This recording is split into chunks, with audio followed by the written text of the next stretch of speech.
साक्षी बघ, तुला वाटतोय तो राज मी नाही, तो राज केव्हाच मेलाय। मी आता कसलाही विचार न करता तुला संपूर्ण टाकीत साक्षी, बाजूला हो।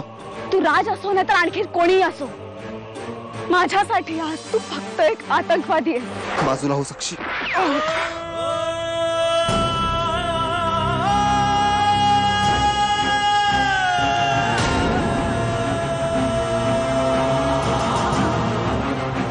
साक्षीचा फोन होता, ती ठीक आहे पहिली गोष्ट म्हणजे, आणि ती ज्या कामासाठी गेली होती ते तिने पूर्ण केलंय।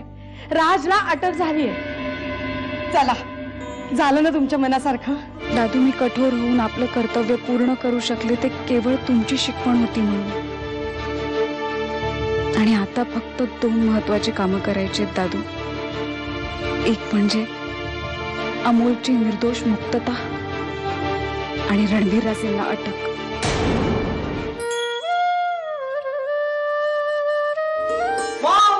अमोल,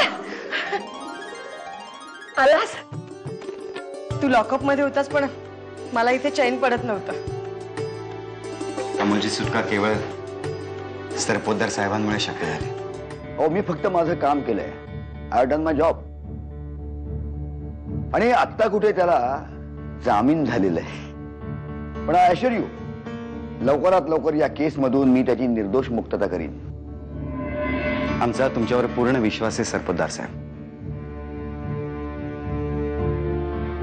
तुम्ही नसतात तर अमोलला अजून किती दिवस लॉकअप मध्ये काढावे लागले असते कोणास ठाऊक। माझी एक मीटिंग आहे, मी निघू? अहो थांबा ना, निदान चहा तरी घेऊन जा। नाही, खरंच आता नको। अमोलची निर्दोष मुक्तता झाली ना की मी स्वतःहून येईन। बेस्ट लक। कितकी तू खूप चांगला निर्णय घेतलास ऑस्ट्रेलियाला जाण्याचा। असे तुलाही हेच हवं होतं ना? ही गोल्डन ऑपॉर्च्युनिटी मी मिस करू नये असंच वाटत होतं ना तुला? Yes, I am very happy. खरंच? तो हॅपीनेस तुझ्या चेहऱ्यावर दिसत नाहीये, कारण काय झालंय? ऍक्च्युली तुला एक सांगायचं होतं, म्हणजे मी एक गोष्ट तुझ्यापासून लपवून ठेवली होती। गोष्ट लपवलीस? कुठली?